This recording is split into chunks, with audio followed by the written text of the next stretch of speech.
नमस्कार, आप सभी का स्वागत है हमारे YouTube channel Birsa classes online में। आज 20 मई है। 20 मई के महत्वपूर्ण करंट अफेयर प्रश्नों को डिस्कस करने से पहले कल के प्रश्न का उत्तर आपकी स्क्रीन पे है। तो तंजावुर नेटिव वृक्ष और अम्बा बाउर वुड को जीआई टैग मिला है, किस राज्य से संबंधित है? इसका उत्तर है, कमेंट बॉक्स में दिया है, तमिलनाडु, संजय चौहान ने। और आप भी चाहते आपका उत्तर यहाँ पर आए तो आप भी आखिरी में जो मैं प्रश्न पूछता उसका उत्तर कमेंट बॉक्स में दे, तो आपका उत्तर भी यहाँ पर आएगा। और इस जीआई टैग से संबंधित और जानकारी दूंगा। ब्लैक राइस मणिपुर, कलाई मित्तल तमिलनाडु, टेराकोटा गोरखपुर, कश्मीरी केसर जम्मू कश्मीर, सोहराई खोवर पेंटिंग झारखंड, तेलिया रुमाल तेलंगाना, इन्हें हाल ही में जीआई टैग दिए गए। ये बहुत ही महत्वपूर्ण है, इन्हें एक रजिस्टर में नोट कर लीजिएगा। और आज के जो प्रश्न है उसे भी रजिस्टर में नोट कर लीजिएगा। एक प्रश्न से बहुत सारी जानकारी मिलेगी। और आप भी चाहते हैं कि पूर्व में और कुछ पढ़ना चाहे तो मध्य प्रदेश पढ़ा रहा हूँ और हिंदी भी पढ़ा रहा हूँ मैं। प्ले लिस्ट में जाके आप सब देख सकते हैं, तो इन्हें एक रजिस्टर में नोट कर लीजिएगा। और ये वीडियो पसंद आता तो लाइक और शेयर करें, और चैनल पर नए हो तो सब्सक्राइब करें। तो लीजिए शुरुआत करते हैं आज के प्रश्न की। हाल ही में किस देश ने अपने राजनीतिक नक्शे में भारतीय क्षेत्र कालापानी लिपुलेख लिपियाधुरा को अपने देश का हिस्सा बताया? देखिए, तो भूटान, नेपाल, चीन, पाकिस्तान। इसका उत्तर है नेपाल। नेपाल ने अपने राजनीतिक नक्शा जारी किया हाल ही में। उसमें चीन और तिब्बती क्षेत्र से सटी सीमाएं जो भारतीय क्षेत्र कालापानी लिपुलेख और लिपियाधुरी को अपने देश का हिस्सा बताए। पूर्व में नेपाल इस प्रकार दावे कर चुका है, जिसे भारत ने पहले भी खारिज कर चुका है। और इसलिए यह इस बार जारी किया क्योंकि 8 मई को भारत ने मानसरोवर जाने के लिए लिपुलेख मार्ग का उद्घाटन किया।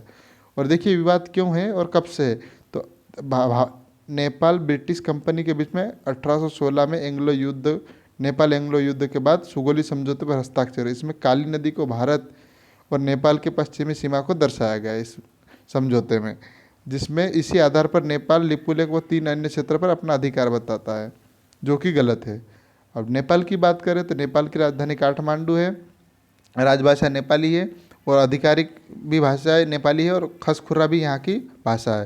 और यहाँ पर विद्या देवी भंडारी राष्ट्रपति है, प्रधानमंत्री खड़ग प्रसाद ओली है, मुद्रा नेपाली रुपया है। यहाँ संसार की सबसे 14 ऊंची चोटी में 8 चोटी नेपाल में स्थित है, और माउंट एवरेस्ट भी नेपाल में है। तो और यहाँ पर नदियाँ की बात करें, कोसी नदी जिसे बिहार का शोक कहा जाता है, बूढ़ी गंडक, बागमती, कमला नदी, घाघरा नदी, यह सब नेपाल में। और ये नेपाल भारत के उत्तर में स्थित है। अब अगले प्रश्न की बात करें तो हाल ही में सीबीएसई ने अपना टाइम टेबल जारी किया, जिसमें 12वीं की शेष परीक्षा कब से शुरू होगी। तो ऑप्शन 4 है, 1 जुलाई से 15 जुलाई तक, 20 मई से 5 जून तक, 5 जून से 20 जून तक। अब इसका उत्तर है 1 जुलाई से 15 जुलाई तक डिटेल में। तो सीबीएसई ने हाल में जो 12वीं के शेष पेपर रह गए थे उनका टाइम टेबल जारी किया, और ये परीक्षा 1 जुलाई से 15 जुलाई के बीच में होगी। और इसका परीक्षा सेंटर और एडमिट कार्ड वही रहेगा, और एक दिन में एक ही विषय का पेपर होगा, जिससे सोशल डिस्टेंस भी बना रहेगा और इसका पालन करना अनिवार्य है कोरोना वायरस के कारण।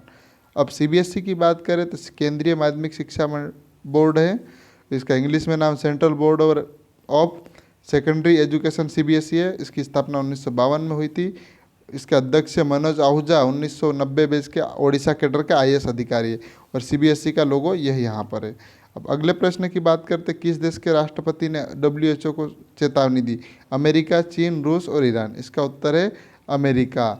देखिए, अमेरिका ने डब्ल्यूएचओ को, विश्व स्वास्थ्य संगठन को चेतावनी दी है, जिसमें यह कहा गया कि अमेरिका के साथ आप भेदभाव कर रहे हो और कोरोना वायरस से संबंधित जानकारी विश्व को देने से छुपा रहे हो, जबकि इतनी महामारी बीमारी फैल चुकी है और आप उस पर गंभीर नहीं हो। तो इसी कारण अमेरिका ने धमकी दी, अगर विश्व स्वास्थ्य संगठन जो 30 दिनों के अंदर अपने वास्तविक सुधार का वादा नहीं किया तो अमेरिका यहाँ पर फंडिंग हमेशा के लिए हट जाएगा और फंडिंग भी नहीं देगा। इसके डब्ल्यूएचओ के महानिदेशक डॉक्टर एड्रोस अधानोम थ्रेयस को लिखे पत्र में अमेरिकी राष्ट्रपति ने कहा कि कोरोना वायरस को लेकर आपके संगठन की बार बार गलती सजा पूरी दुनिया भुगत रही। सही है, विश्व स्वास्थ्य संगठन को चेतावनी दी है, और यह भी कहा गया कि वह अगर सुधार नहीं करता तो यहाँ पर इसका सदस्य से हट जाएगा। और अमेरिका कितने मिलियन डॉलर इसको सहायता करता है? 400 मिलियन डॉलर, लगभग 3500 करोड़ रुपए डब्ल्यूएचओ को देता है अमेरिका।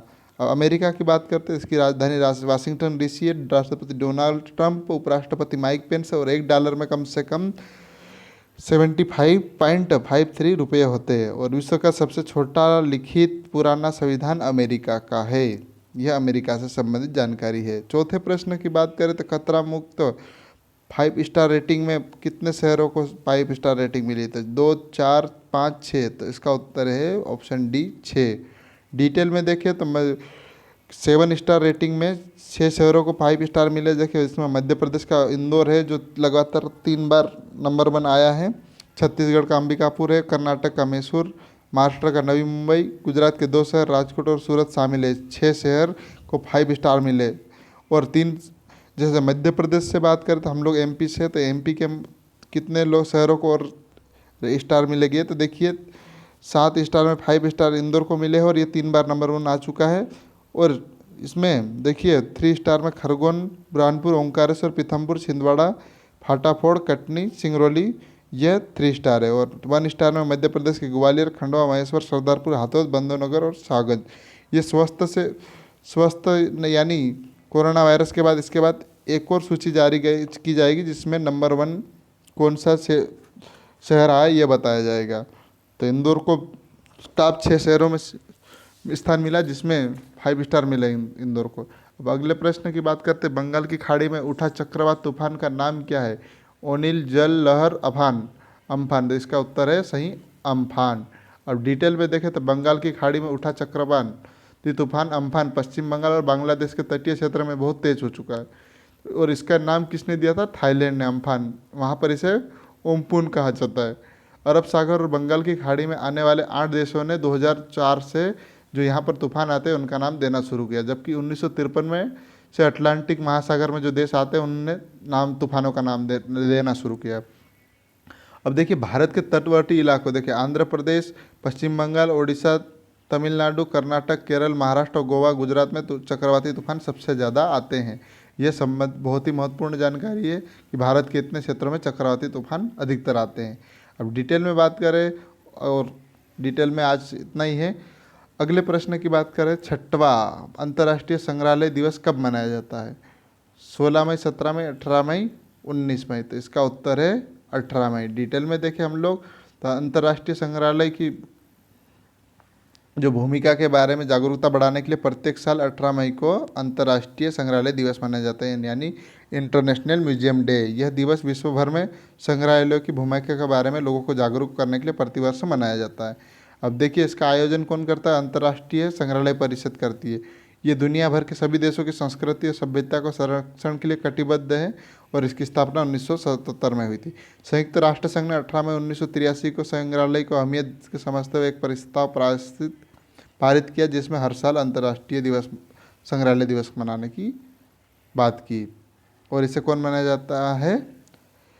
अंतर्राष्ट्रीय संग्रहालय परिषद। अगले प्रश्न की बात करते हैं, राष्ट्रीय प्रवासी सूचना प्रणाली का शुभारंभ किस मंत्रालय द्वारा किया? रक्षा मंत्रालय, गृह मंत्रालय, सूचना एवं प्रसारण मंत्रालय, शिक्षा मंत्रालय। तो इसका सही उत्तर है ऑप्शन बी, गृह मंत्रालय। अब डिटेल में देखिए तो गृह मंत्रालय MHA ने हाल ही में प्रवासियों पर नज़र रखने के लिए राष्ट्रीय प्रवासी सूचना प्रणाली यानी NMIS शुरू की। ये एक प्रमुख गतिविधि के तौर पर श्रमिकों को ट्रेन और बसों के माध्यम से यात्रा करने वाले देश भर में फंसे यात्रियों की आवाजाही को कारगर बनाने के लिए गृह मंत्रालय ने अपनी प्रवासी सूचना प्रणाली NMIS को शुरुआत की। इससे राज्यों को डाटा के साथ प्रवासी की बेच की फाइलें जैसे आयु, मोबाइल नंबर, उत्पत्ति और गंतव्य तारीख आदि यह इस पर अपलोड की जाएगी, जो कि मौजूदा राष्ट्रीय आपदा प्रबंधन NDMA के geography information system GIS portal पर आधारित है। राज्य GIS के माध्यम से अनुमान लगा सकते हैं कि कितने प्रवासी मजदूर अपने राज्य पहुंच चुके हैं। तो कुल मिला के यह है कि प्रवासी मजदूरों पर ध्यान रखने के लिए इस प्रकार का यह बनाया गया गृह मंत्रालय के द्वारा, और कितने राज्य में अपने मजदूर पहुंच चुके हैं ये जानकारी इस पर मिल जाएगी। अब आज के प्रश्न की बात करते, पुरातत्व सर्वेक्षण की महानिदेशक नहीं बनी, माफ़ी चाहूँगा, यह कौन बनी है? इसका 4 ऑप्शन है, अनीता सिंह, महिमा कुमारी, रेणुका यादव और वी विद्यावती। तो ये नहीं काट दीजिएगा, यहाँ पर पुरातत्व सर्वेक्षण की महानिदेशक कौन बनी है यह उसका प्रश्न है, और आज इसका उत्तर आपको कमेंट बॉक्स में देना है, और सही उत्तर होगा तो कल के प्रश्न में आपका उत्तर दिखेगा। लीजिए, धन्यवाद। जय हिंद, जय भारत।